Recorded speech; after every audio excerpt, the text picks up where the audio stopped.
Thank you for joining me. I'm Alex, and I want to talk about Adobe today. So Adobe makes media software like audio recording, audio editing, video editing, a lot of other stuff. So obviously they're going to be very minorly affected by the current situation.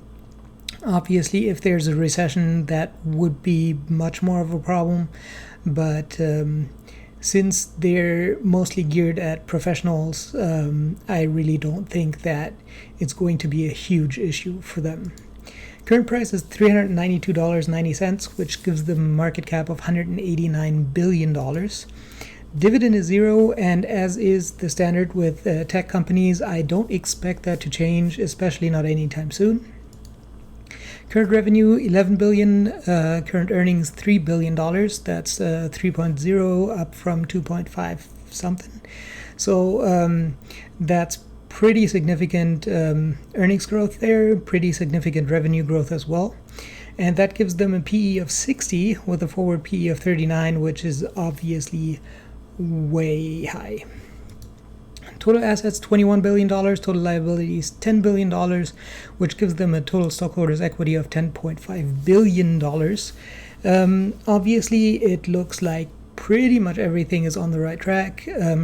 Earnings growth, revenue growth, assets growth, equity is growing because liabilities aren't growing as much as the assets are.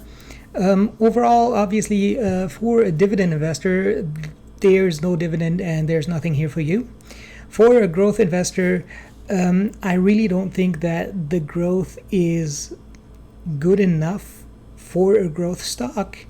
There's certainly growth and there's certainly long-term growth, but there's no high growth. This stock is not going to get 10 times the revenue in 10 years. So for a growth investor, I don't think there's enough here for you as well. For a value investor, I think it looks interesting.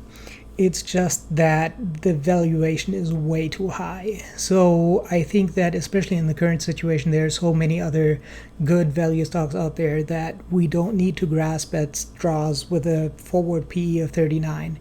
So overall, I don't recommend it for anyone at this point. But I think that it's a good company that has a good future and a good long-term outlook. That's it for me for today. If you like this video, make sure to subscribe. I'm coming out with more videos every day before market open. I hope you have a successful day.